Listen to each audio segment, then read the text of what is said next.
আজি আপোনালোকক মোৰ বাৰীত কি ফচল আছে মই দেখুৱাবলৈ যত্ন কৰিম। এয়া দেখিছে মোৰ বাৰীৰ বিলাহী, আৰু আজি মই এতিয়া বিলাহী ছিঙিবলৈ আহিছোঁ। এয়া বিলাহীবোৰ পকি গৈছে। এয়া মোৰ বাৰীৰ বিলাহী। এই ফুল যে লাগি আছে দেখিছে আপোনালোকে গেছ কৰক এইজোপা আচলতে কি পুলি।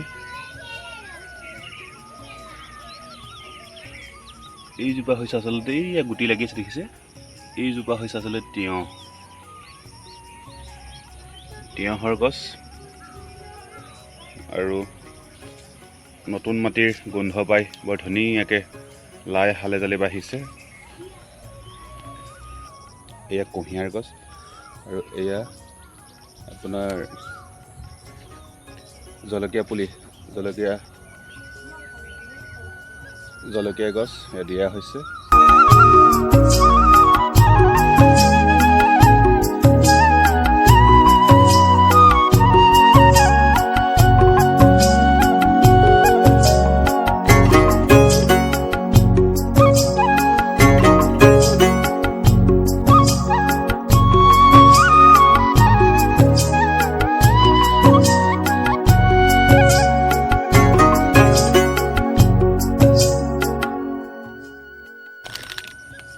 এই পুলিটো হৈছে আপোনাৰ কুন্দলি,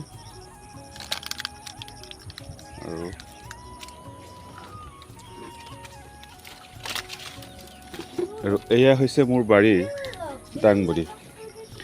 মোৰ বাৰীত ইমান ধুনীয়াকৈ দাংবডি লাগিছে, এয়া দেখিছে ইমান ধুনীয়াকৈ দাংবডি লাগি আছে।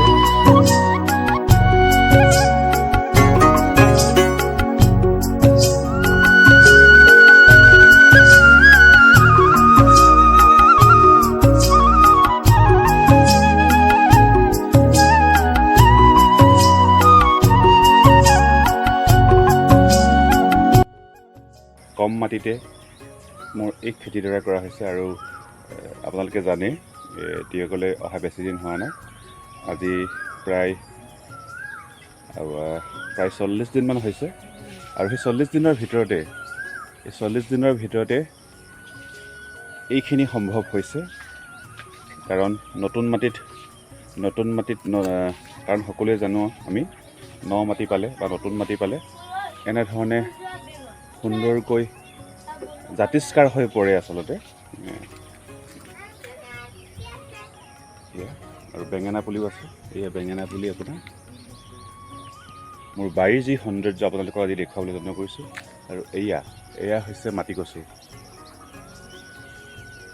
বহুত ওখ হৈছে আচলতে, আৰু জেং দুটামান লগাব লাগিব আচলতে।